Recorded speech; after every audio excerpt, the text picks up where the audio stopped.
बहू ने मेरी और सुपवित्र की मंगनी की घोषणा की, वो भी तो नहीं सुन ली। क्रोध तो जवा की नाक पर और प्रश्न जुबा पर रखा ही रहता है। कितना फर्क है छोटी बहू और जबा में।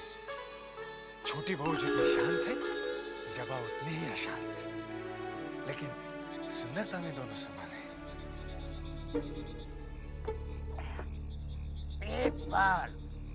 एक बार वो मुझे मिल जाए, फिर सारा हिसाब चुकता कर दूंगा। साला, इसी की वजह से मेरी नौकरी गई, इसी की वजह से। हाँ, नहीं छोड़ूंगा, नहीं छोड़। मालक जी, वो आ रहा है। पकड़ साले को, भागने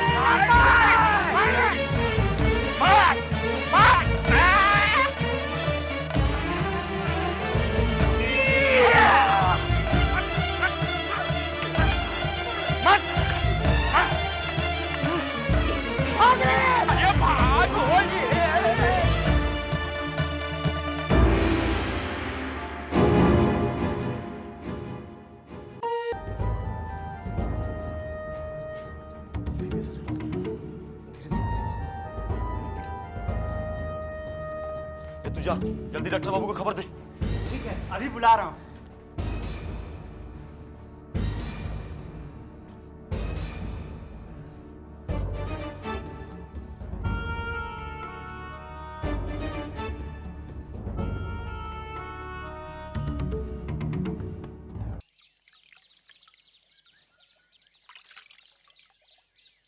कितनी बार हुआ रे? 61 बार हो गया बड़ी माँ। चल 3 बार और धुला। 62, 63, 64 हो गई पूरी 64 बार। बड़ी दीदी, आज फिर किससे छू गई? तेरी घोड़ी से। मेरी घोड़ी से? भला आपको अस्तबल में जाने की क्या जरूरत पड़ गई? अरे वो घोड़ी नहीं, वो बेलगाम घोड़ी जो दिन भर हवेली में कुदती फिरती है। तेरी वो सिंधु छू गई मुझे। मेरे सामने ये हंसी मजाक मत किया कर मछली, हर बात पर बत्ती सी चमका देती है।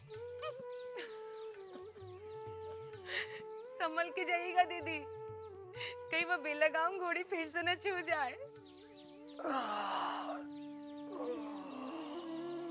अरे आपको होश आ गया? शिवनाथ, शिवनाथ दूध लेके आओ।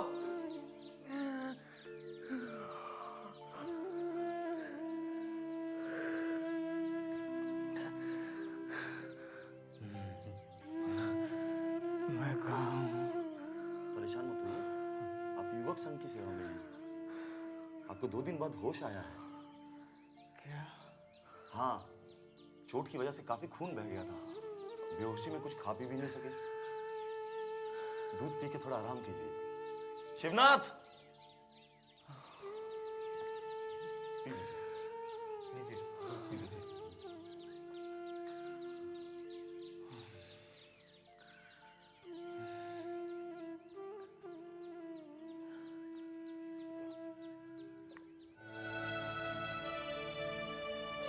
पाठक बाबू, भूतनाथ नहीं है? नहीं दीदी, हमेशा तो समय पर आ जाते हैं, पर पता नहीं 2 दिन से क्यों नहीं आ रहे।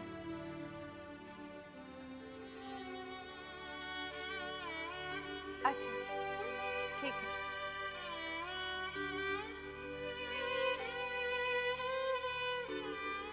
उस दिन भूतनाथ मुझे कुछ बताते बताते रुक गया था और उसी दिन से दफ्तर भी नहीं आया। पता नहीं उसके दिल में क्या है। जबा, क्या हुआ बेटा? तू परेशान है? हाँ, नहीं, हाँ, वो 2 दिन से भूतनाथ दफ्तर में नहीं आया पिताजी। 2 दिन से नहीं आया? हो सकता है उसकी तबीयत खराब हो। तू चिंता क्यों करती है? मैं पता लगाता हूँ। कदम भैया, आपको के खिलाफ कोई बड़ा कदम उठाना ही पड़ेगा। हाँ, परसों वो बेचारे लहूलुहान सड़क पर पड़े मिले। गोरों ने अपने जूतों के ठोकरों से मार मार कर बेहोश कर दिया उन्हें। हो सकता है ये काम गोरों का ना हो। हाँ। तो क्या भूत करेगा? गुंडा भी तो हो सकते हैं, या गुंडे का कम है? और तुम ये क्यों नहीं समझते, एक गोरे को मार के होगा क्या? गौतम भैया ठीक कहते हैं। जब हजारों गोरे किले से दौड़ते हुए आएंगे तो हम बंगालियों को भागने की जगह भी नहीं मिलेगी। यह अखाड़ा भी तो हमने अंग्रेजों के खिलाफ लड़ने के लिए बनाया है, मगर कोई आता ही नहीं, कोई सदस्य बनने के लिए तैयार ही नहीं है। कौन हो सकता है? देखना निवारण कौन है?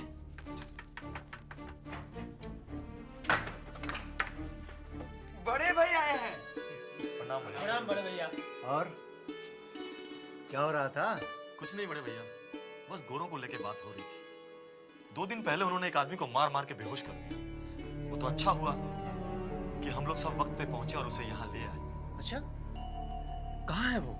बस आज ही होश आया है, चलिए मिल लेते हैं। चलो चलो।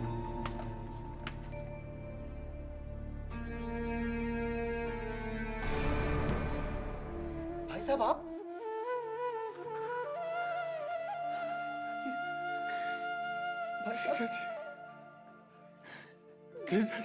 नहीं भाई साहब, आप रोइए मत, रोइए मत। सब ठीक हो जाएगा। ये लोग आपको पूरा ख्याल रखेंगे। आप बिल्कुल सही जगह पे आ गए हैं। ये मेरे साले साहब हैं। ध्यान में आया, मैंने तुमको हवेली में देखा है। नहीं भाई साहब, नहीं, आप घबराइए मत। बिल्कुल चिंता मत करिए, ये लोग आपको पूरा ख्याल रखेंगे। और हाँ, जब तक आप ठीक नहीं हो जाते, आप यहाँ से कहीं नहीं जाएंगे।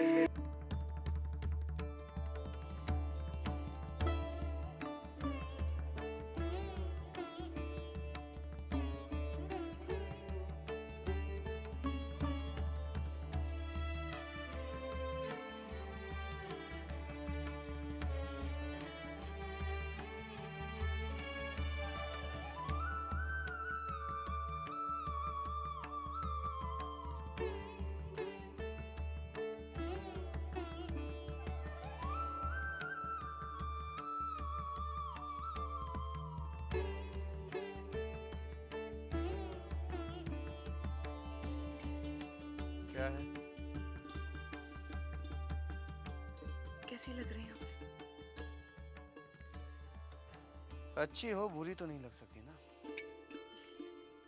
चलिए, तसल्ली हुई है जानकर कि आपके दिल पर भले ही किसी और का कब्जा है, मगर मैं आपके दिल के किसी कोने में बसती हूँ। हटो भाई, देरी हो रही है। छोटी बहू, क्या बेहुदा हरकत है छोटी बहू। अच्छा नहीं लगा? हमें बिल्कुल अच्छा नहीं लगा। देखा तुम्हारी हरकत का नतीजा? हमारा कुर्ता खराब हो गया, हमें जान बाजार जाना है। लगा रहने दीजिए। आपने मुझे अपने दिल से अलग तो कर ही दिया है, कम से कम ये सिंदूर तो लगा रहने दीजिए। मुझे इतनी ही तसल्ली है कि भले ही मैं आपके दिल के करीब नहीं, मेरा सिंदूर तो है।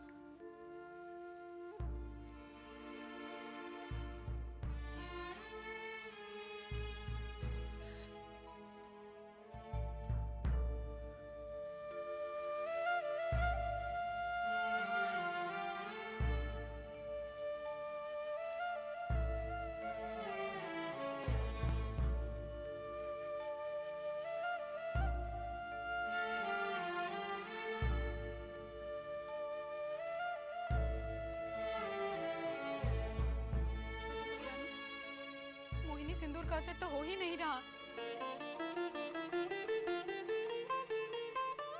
मुझे पूरा विश्वास है चिंता, असर आज नहीं तो कल जरूर होगा। सिंदूर आज उनके कुर्ते पे लगा है, देखना कल उनके दिल पर असर करेगा। भगवान करे ऐसा ही हो छोटी बहू रानी।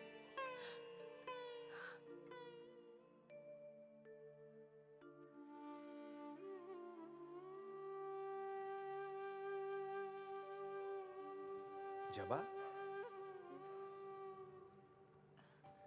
पिताजी, भूतनाथ बाबू को आज ना आए हुए 3 दिन हो गए, आपने कुछ पता लगाया? हाँ बेटा, मैंने हवेली में पता लगवाया था, लेकिन पिछले 2-3 दिन से भूतनाथ वहां भी नहीं पहुंचे। मुझे चिंता हो रही है। भगवान ना करे उनके साथ कोई ऊंच नीच हो गई हो। तू घबरा मत बेटी, मैंने अपने कई आदमियों को भी बोल रखा है। भूतनाथ बाबू जहां भी होंगे, आज कल में हमें उनका पता चल ही जाएगा। जी।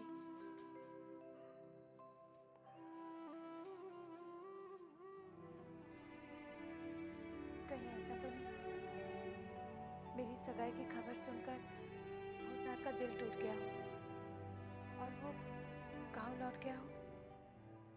सरकार, सरकार एक बहुत बुरी खबर लाया हूँ। मजले बाबू मर गए क्या? काश ऐसा हो सकता। जानते हैं आपको नीचा दिखाने के लिए उन्होंने क्या किया है?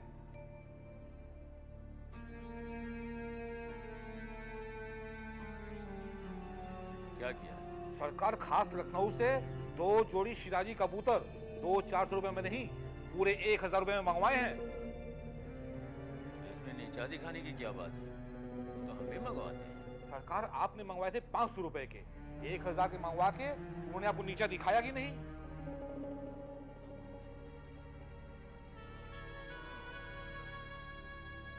ये तो मैंने सोचा ही नहीं था। तो सोचिए सरकार, सोचिए। वो हर कदम पे हमें नीचा दिखाते चले जा रहे हैं। अब आपको कुछ ऐसा करना है कि नीचा उनको देखना पड़े।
सच सच बताओ कि हमारे 2 जोड़ी शिराजी कबूतरों को किसने चुराया है,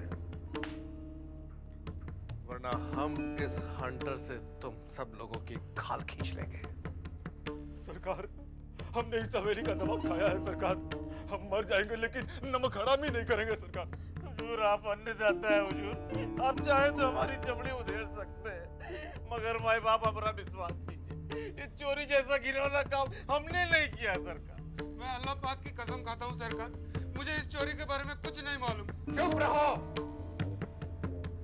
चोरी हवेली के किसी आदमी ने नहीं तो क्या बाहर वाले ने की है? हो सकता है सरकार। नहीं हो सकता। बाहर वाले की किसी की इतनी हिम्मत नहीं कि चोरी से चौधरी खानदान की हवेली की ड्योढ़ी पे भी कदम रखे। विदु सरकार, फौरन दारोगा को बुलाओ। साहब। यस। चोर जल्द से जल्द पकड़ा जाना चाहिए। हमें अपने उन 4 शिराजी कबूतरों की उतनी चिंता नहीं है जितनी चिंता हमें अपने चौधरी खानदान की इज्जत की है। इस हवेली में पहली बार ऐसा हुआ है। आप बिल्कुल फिक्र न करें मजले बाबू, चोर बहुत जल्द कानून की गिरफ्त में होगा। वैसे आपको किसी पर शक है? शक की कोई गुंजाइश ही नहीं है दारोगा साहब। ये क्या कह रहे हैं आप? हाँ मजले बाबू, चोर का पता हमने लगा दिया। कौन है? छेनीदत्त। क्या? हाँ मजले बाबू, उसने रात अपने आदमी भेजकर कबूतर चोरी करवाए। साला छेनीदत्त, वैसे तो हमसे जीत नहीं सका, इसलिए इन घटिया हरकतों पे उतर आया। दरोगा साहब, यस, इसके खिलाफ रिपोर्ट मैं लिखूंगा, लेकिन ये बताइए उनके खिलाफ कोई पुख्ता सबूत है? सबूत है दारोगा साहब। मजले बाबू के वो 4 शिराजी कबूतर जिन्हें छेनी दत्त ने चुरवाकर अपनी रखेल के यहाँ छुपा रखा। उनकी रखेल का पता बताइए।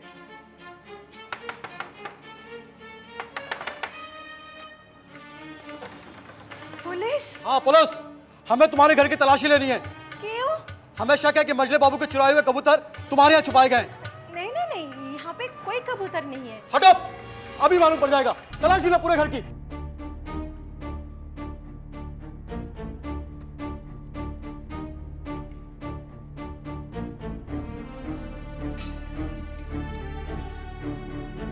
हुजूर, कबूतर कहीं नहीं मिली। मैं भी तो यही कह रही थी, यहाँ पे कबूतर नहीं है। चलो।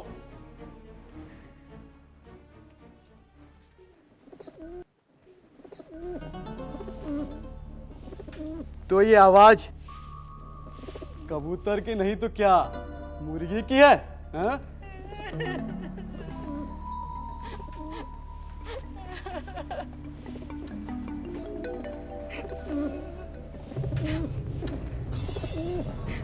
हारमोनियम के बक्से में कबूतर? हाँ? चोरी के जुर्म में तुम्हें लंबी सजा मिलेगी। नहीं हुजूर, मैंने कोई चोरी नहीं किया। तो किसने चोरी की? बोल। वो छेनी दत्त ना मुझे उपहार में दिया था। तो चोर है छेनी दत्त।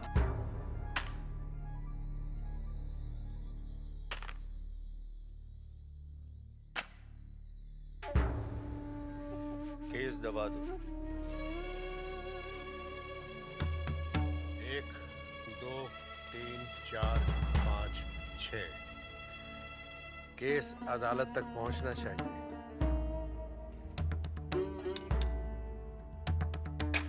जज साहब, यही वो कबूतर हैं जिन्हें छेनी दत्त ने चुराकर अपनी इस रखेल को बतौर उपहार दिए थे। इसने अपना अपराध अपनी जुबानी कबूल भी कर लिया और फिर पुलिस ने भी उन कबूतरों को इस रखेल के घर से ही बरामद किया। जज साहब, अब फैसला आपको देना है।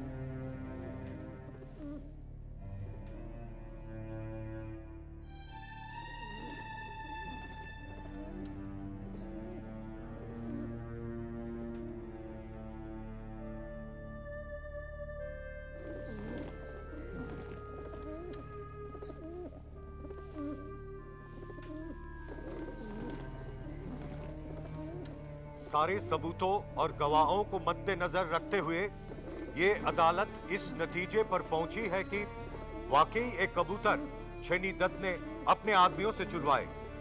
इसलिए ये अदालत छेनी दत्त पर 500 रुपया जुर्माना लगाती है, जो इन्हें अभी मजले बाबू को अदा करना पड़ेगा।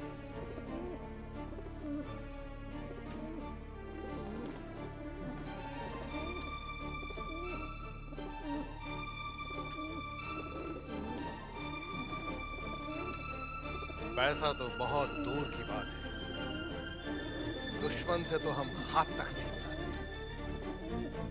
इन रुपयों की औकात हमारे नौकरों के बराबर है। ये तो सरकार। जी सरकार।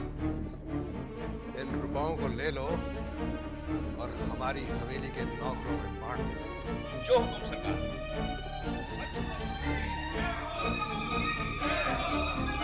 सरकार, आज तो सारी इज्जत, सारा मान सम्मान पानी में मिल गया।